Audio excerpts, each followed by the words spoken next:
Hello friends, నమస్తే. రాష్ట్రంలో BRS party నుండి వలసలు మళ్ళా మొదలైతే ఆ పార్టీకి మళ్ళా ఖాళీ అవుతుందా అనే ప్రశ్న ఉదయిస్తుంది. ఈ అంశాలపై రాష్ట్రంలో బీజేపీ మరియు కాంగ్రెస్ రెండు పార్టీలు బీఆర్ఎస్ నుండి వలసలను ప్రోత్సహించుకుంటూ అందరినీ ఆకర్షిస్తుందా అనే ప్రశ్న ఉదయిస్తుంది. ఎందుకంటే రాష్ట్ర వ్యాప్తంగా ఉన్న అన్ని లోకల్ బాడీ వాటి యొక్క టర్మ్ అయిపోవడంతో గ్రామ పంచాయతీ, మున్సిపాలిటీలు, ఎంపీటీసీ, జడ్పీటీసీలతో పాటు జిహెచ్ఎంసీ, హైదరాబాద్ జిహెచ్ఎంసీ కూడా లోకల్ బాడీ వాటి యొక్క టైం పీరియడ్ అనేది అయిపోతుంది.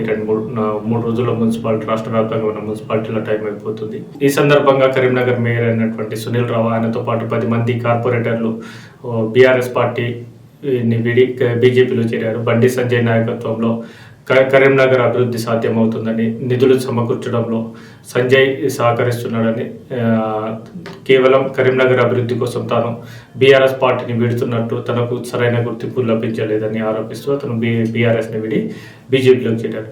కానీ సేమ్ టైంలో ఇతర ప్రాంతాల్లో కూడా అన్ని ప్రాంతాల్లో లోకల్ బాడీ స్థానిక సంస్థల పదవీకాలం ముగియడంతో వచ్చే ఎన్నికల కోసం నాయకులు ఇప్పటి నుండే ఇటు అధికారంలో ఉన్న కాంగ్రెస్ వైపు కానీ, లేదా కేంద్రంలో అధికారంలో ఉన్న బీజేపీ వైపు కానీ చూస్తున్నట్టు తెలుస్తుంది. ఎందుకంటే ఇప్పుడున్న ప్రతిసారి స్థానిక సంస్థ ఎన్నికల్లో ఖచ్చితంగా అధికార పార్టీకి ఎంతో కొంత ఫేవరబుల్గా ఓటర్ల తీర్పు ఉంటుంది. ఎందుకంటే పనులు అవ్వాలంటే స్థానిక సంస్థల్లో ఖచ్చితంగా అధికార పార్టీని గెలిపించాలనే తాపత్రయం ఉంటుంది.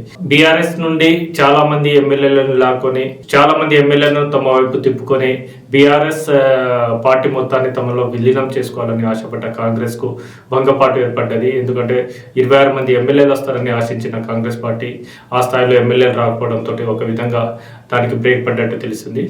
ఆ బ్రేక్ పడటంతో ఇప్పుడు కాంగ్రెస్ పార్టీ ఎమ్మెల్యేలను వదిలేసి వారి రెండో స్థాయి నాయకులైన స్థానిక సంస్థల్లోకి ఆశపడ్డ నాయకులను వారి వైపు గాలం వేసి వాళ్లను తమ వైపు తిప్పుకోవాలని చూస్తున్నట్టు తెలుస్తుంది. అందులో భాగంగానే భారీ ప్రణాళికని రచిస్తున్నట్టు తెలుస్తుంది.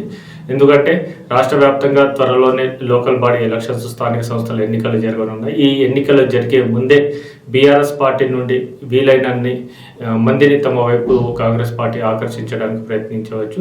ద సేమ్ టైం బీజేపీ కూడా గ్రామ స్థాయిలో బలం తక్కువగా ఉండడంతో ఆ నాయకులను తమ వైపు ఆకర్షించడానికి ప్రయత్నిస్తుంది.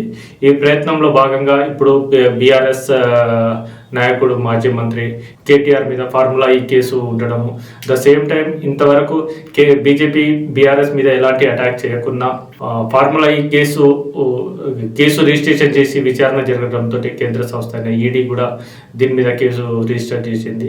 మనీ లాండరింగ్ కేసులో కేటీఆర్ మీద కేసు రిజిస్ట్రేషన్ చేసింది. అంటే ఒకవేళ కేటీఆర్ అరెస్ట్ అయ్యే అవకాశమే ఉంటే, అతను అరెస్ట్ అయ్యి జైలుకి వెళ్తే ఖచ్చితంగా బీఆర్ఎస్ పార్టీ నుండి స్థానిక రెండవ కేడర్ నాయకుల వలసలు అనేది భారీ స్థాయిగానే ఉండవచ్చు అనేది విశ్లేషకులు అంటున్నారు. ఈ వలసలను ఆపడానికి కానీ బీఆర్ఎస్ పార్టీ ఏ విధంగా ప్రణాళిక సిద్ధం చేసుకుంటుంది అన్నది వేచి చూడాల్సింది.